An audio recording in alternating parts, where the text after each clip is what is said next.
अब आप जम्मू कश्मीर की बात करते हैं, धारा 370 की बात करते हैं, लेकिन आपके संविधान में, आपके आइन में, जम्मू कश्मीर के संविधान में एक धारा है 35A। क्या आप जानते हैं इसके बारे में? मैंने उनसे सपाट मना करा, मैं तो जानते ही नहीं, मुझे पता भी नहीं है, ना मेरा लीगल बैकग्राउंड है। लेकिन वो बात मेरे दिमाग में घूमती रही बहुत दिन तक कि ये आखिर क्या ऐसी चीज़ है जो मुझे नहीं पता, इस देश में कभी उसकी चर्चा नहीं हुई, लेकिन इसको कभी किसी ने बताया भी नहीं। मैं आया और उस जो मेरे साथी थे संदीप कुलकर्णी, नासिक के रहने वाले थे, सावरकर के बड़े ज़बरदस्त भक्त थे और मुझे बहुत कुछ समझाया करते थे हिंदुत्व के बारे में, मैं सुनता रहता था उनसे। मैंने उनसे जिक्र किया, मैंने कहा यार मैं तो एक ऐसे नौकरी में हूँ कि मैं ये PIL वगैरह डालूंगा तो सरकार को तकलीफ हो जाएगी। आप, मैंने कहा, एक संगठन बनाइए और करिए, मैं सारी इसकी बैकिंग आपको देता हूँ। और एक और साथी हमारे थे राकेश मुदगल, हम तीनों लोगों ने मिलकर के इसकी स्टडी की और कोई 6 महीने के अंदर हमने ये पता लगाया कि भारत के संविधान में अगर सबसे बड़ा कोई फ्रॉड है तो वो 35A है। अब ये 35A है क्या?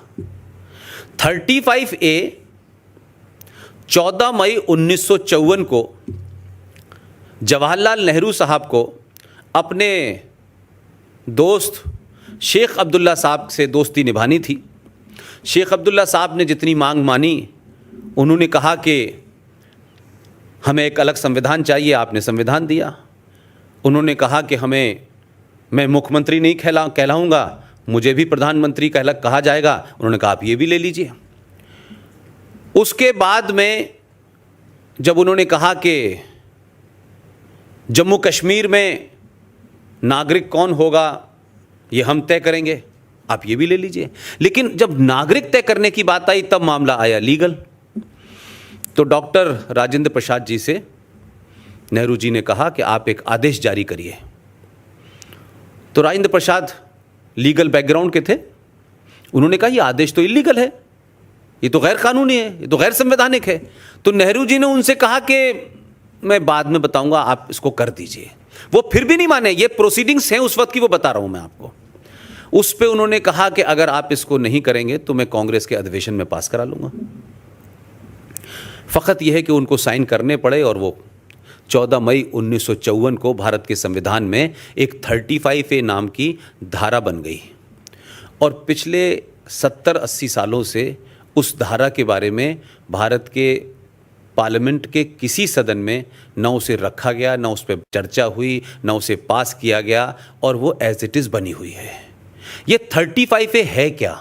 ये आदेश क्या था? इस आदेश के तहत जम्मू कश्मीर राज्य की सरकार को ये धारा ताकत देती है कि वो जम्मू कश्मीर राज्य की सरकार जिसको चाहे जम्मू कश्मीर की नागरिकता दे या ना दे। क्योंकि मैं यहाँ हूँ, अगर कल यहाँ बस जाऊँ तो मुझे महाराष्ट्र की कोई नागरिकता लेने की आवश्यकता नहीं है। लेकिन ये प्रोविज़न सिर्फ जम्मू कश्मीर में है कि अगर जम्मू कश्मीर में आपको रहना है, आपको ज़मीन खरीदनी है, आपको कारोबार करना है, तो वहाँ की नागरिकता आपके पास होनी चाहिए। तो जम्मू कश्मीर सरकार को नागरिकता देने का अधिकार देती है। ज़मीन आप वहाँ नहीं खरीद सकते, कारोबार आप वहाँ नहीं कर सकते। अगर हिंदुस्तान का हिंदू या मुसलमान लड़का जम्मू कश्मीर राज्य की लड़की से शादी कर ले तो उस लड़की के प्रॉपर्टी राइट समाप्त कर दिए जाएंगे। यह भी उस धारा की वजह से है। और इससे आगे अगर हम जाएं तो सवाल यह हुआ कि यहां तक तो बात समझ में आई, लेकिन उस स्टडी के दौरान मुझे कई बार जाना पड़ा जम्मू कश्मीर, वहां के संविधान को भी पढ़ना पड़ा। तो उसमें एक क्लासिक बात मुझे समझ नहीं आ रही थी, जिसके बारे में मैं अब ज्यादा कहने लगा हूं। तो उसमें क्या था कि 14 मई आपने 1954 को तो धारा जोड़ दी, लेकिन कमाल देखिए हमारे केंद्र सरकार में जो भी उस समय के लोग होंगे वो कितने कमजोर और बौने लोग थे कि उन्होंने किस मजबूरी में या किस दोस्ती में सारी डिमांड मानी। उन्होंने कहा कि देखिए साहब, 14 मई 1954 को आप इसको लागू तो कर रहे हैं, लेकिन हम इसके लागू होने की डेट 1944 से मांगेंगे। अब 1944 में देश गुलाम था। उन्होंने कहा नहीं आप कर लीजिए, हमें पता नहीं, मुझे ऐसा लगता था कोई प्राइवेट लिमिटेड मुल्क था ये हिंदुस्तान, और जवाहरलाल नेहरू उसके कोई प्रॉपर्टी मालिक थे, जो दिल चाहे कह रहे थे वो, जो ये भी ले लीजिए, ये भी ले लीजिए। देखिए मैं इसलिए कह रहा हूं कि अगर हम समस्या की जड़ में नहीं जाएंगे तो सर्जिकल स्ट्राइक से बात नहीं बनेगी भाई। हमारे समाज को तैयार होना चाहिए, हमारे समाज में जो स्थिति होने जा रही है, ये लड़ाई एक एक दरवाजे तक है। एक एक इंच के लिए लड़ना पड़ेगा आपको। कुछ 2, 4, 10 साल की बात और है जो मैं देख पा रहा हूं। अब उन्होंने 1944 की डेट क्यों लागू की, ये किसी ने इस पर विचार ही नहीं किया कि भाई 44 ही क्यों की इन्होंने। भाई मैं कह रहा था 632 कर देते, क्या दिक्कत थी भाई, शुरुआत से कर देते, उस वक्त से जितने थे सबको मान लेते। तो समझा मैं ये कि 44 में जब आपने डेट की तो उसके पीछे आपकी मंशा ये थी कि 1940 में पाकिस्तान यानी करारदाते पाकिस्तान, रेजोल्यूशन ऑफ पाकिस्तान 1940 में लाहौर में पास हो चुका था और यह तय था कि पाकिस्तान बनना है और कैसे बनना है यह पता नहीं था। तो जो समझदार लोग थे, महबूब मुफ्ती की तरह और अब्दुल्ला की तरह, दुजाना और मूसा की तरह, गिलानी की तरह, वो 1944 से आना शुरू हो गए।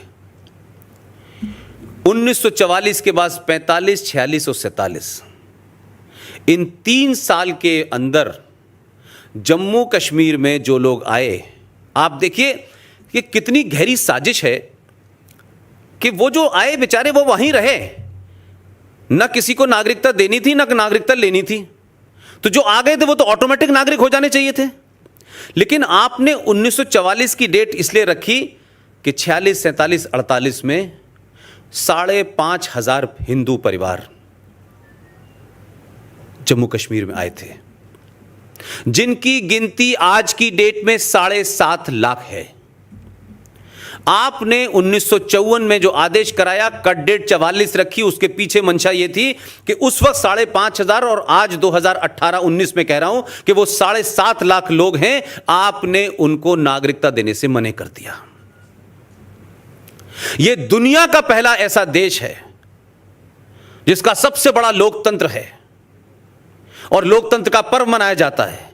लोकतंत्र छोटी छोटी बात के ऊपर जमहूरियत की बात होती है, फ्रीडम ऑफ स्पीच की बात होती है कि 7.5 लाख लोग पिछले 70 साल से जम्मू कश्मीर के नागरिक नहीं हैं। नागरिक नहीं है तो कारोबार नहीं कर सकते, जमीन नहीं है, मकान नहीं है, राज्य की किसी स्कीम के भागीदार नहीं है, और तो और वो जम्मू कश्मीर विधानसभा में ना वोट दे सकते हैं, ना पंचायत में वोट दे सकते हैं, लेकिन लोकसभा में वोट दे सकते हैं। अब आप सोचिए, आज भी वो लोग कुत्ते बिल्ली कीड़े मकोड़ों की तरह बेचारे पैदा होते हैं और मर जाते हैं। उनके पास कुछ भी नहीं है। कोई टेंट में रह रहा है, टेंट फट गया तो दूसरे टेंट में रह रहा है, सड़कों पर रह रहे हैं, गलियों में रह रहे हैं। लेकिन इस देश के 125 करोड़ लोगों की मानवता नहीं जागी, लेकिन सुप्रीम कोर्ट की मानवता जो है वो रोहिंग्या मुसलमानों के लिए जाग गई। इसलिए सुप्रीम कोर्ट जो है सेलेक्टिव है। इस देश के अंदर इस देश के इंस्टीट्यूशन सेलेक्टिव हैं। ह्यूमन राइट कमीशन की सेलेक्टिव मानवता जागती है। 3,500 सरदारों को दौड़ा दौड़ा के मारा गया सड़कों पे। मॉब लिंचिंग की बात नहीं कही, लेकिन किसी भीड़ ने एक आदमी को इस गलतफहमी में मार दिया कि इस आदमी ने गाय खाई है और गाय को काटा है और मारा है। गलती से मार दिया, जानबूझ के मार दिया, लेकिन उसके मरने को, उसके मारने को मैं जस्टिफाई नहीं करता। लेकिन सुप्रीम कोर्ट और मीडिया ने फ्रंट पेज हेडलाइन बनाई, मॉब लिंचिंग के ऊपर बहस हो गई, संसद में जवाब देना पड़ा, लेकिन 3,500 लोगों को सड़कों पे दौड़ा दौड़ा कर मारा, 3.5 लाख लोगों को अपने घर से बेघर कर दिया। यह मॉब लिंचिंग नहीं थी, यह प्यार मोहब्बत था, ये गंगा जमुना तहजीब थी। हम इस झूठ और मक्कारी में रहना चाहते हैं। इसलिए सच बोलिए भाई, सच का सामना कीजिए। जो हमारे पूर्वजों ने गलतियां की हैं, जाती तौर पे की, सामूहिक तौर पे की, किसी कारण से की, उसी का परिणाम हम भुगत रहे हैं। और अगर यह सच्चाई आज आपको समझ आ रही है तो यह मान के चलिए कि आपके समय कम है, लेकिन आपकी आने वाली जनरेशन के सामने बड़ा ही भयानक समस्या आने वाली है। कम से कम उनको अवेयर करके जाइए कि तुम्हें किन लोगों से दो चार होना है। यह समस्या का हल नहीं है जो बहुत सारे लोग कहते हैं यार कोई फर्क नहीं पड़ता। श्रीनगर के लोग भी और कश्मीर के लोग भी कहते थे हम सालों से साथ रह रहे हैं। क्या बात कर रहे हो, कभी ऐसा होता है यार? किसी बात कर रहे हो? मालदा के लोग भी कहते थे, कैराना के लोग भी कहते थे, अलीगढ़ भी कहता था, दुनिया के तमाम सारी जगह यही बकवास चलती थी। लेकिन अब सब जगह स्थिति वही हो गई है। ऐसा ना हो कि जब हम चेतन हो, जब हम अलर्ट हो, तो हमारी स्थिति रिएक्ट करने लायक भी ना हो जाए। लिहाजा इस समाज को यह समझना चाहिए कि जम्मू कश्मीर की समस्या सिर्फ जम्मू कश्मीर की नहीं है।